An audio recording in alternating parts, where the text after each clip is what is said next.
Welcome to English 215, Survey of World Mythology. I'm Dr. Liza Long, and in this short video, I am going to show you how to access your ebooks. Since some of you may not be familiar with ebooks, you might be wondering how you can actually read these books each week. So I just want to show you how I got here. So I'm in the CWI library and I click View eBook. And when I view my ebook, this is for the Popol Vuh, and this is the correct version. There are two of these in the CWI library.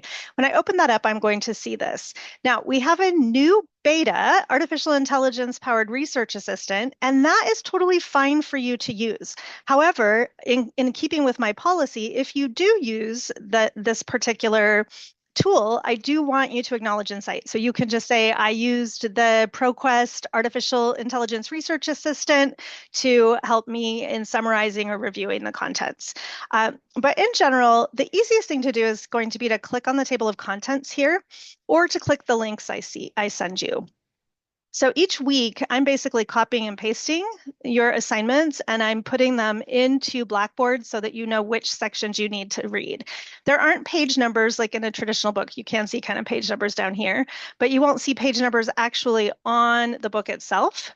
So I am expecting you to read not just that first page of the preamble, but all of the preamble, right? So you'll want to be clicking the next button to keep moving and make sure you read that whole section.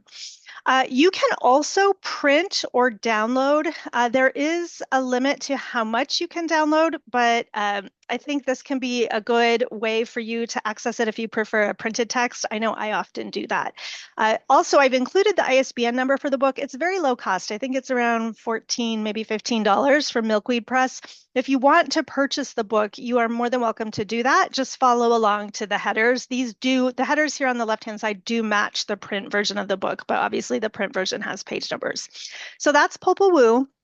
World of Myth, similarly, if you would like to get a printed copy, again, you can see you can download some of the things. Here's the table of contents right here. That's how you should be accessing the information on the book. So I'm going to look down at the table of contents and let's take a look at how you can expand these. So what you'll want to do for this is to show the subsections for each part. So if we're working in cosmic myths, for example, I want to show these subsections, and then I see the creation, the flood, the afterlife, and the apocalypse. For this section, we are reading the entire creation section, we are reading the entire flood section, and we are reading the entire apocalypse section. We are not reading the afterlife. You're more than welcome to read it, but I'm not covering that section in the class.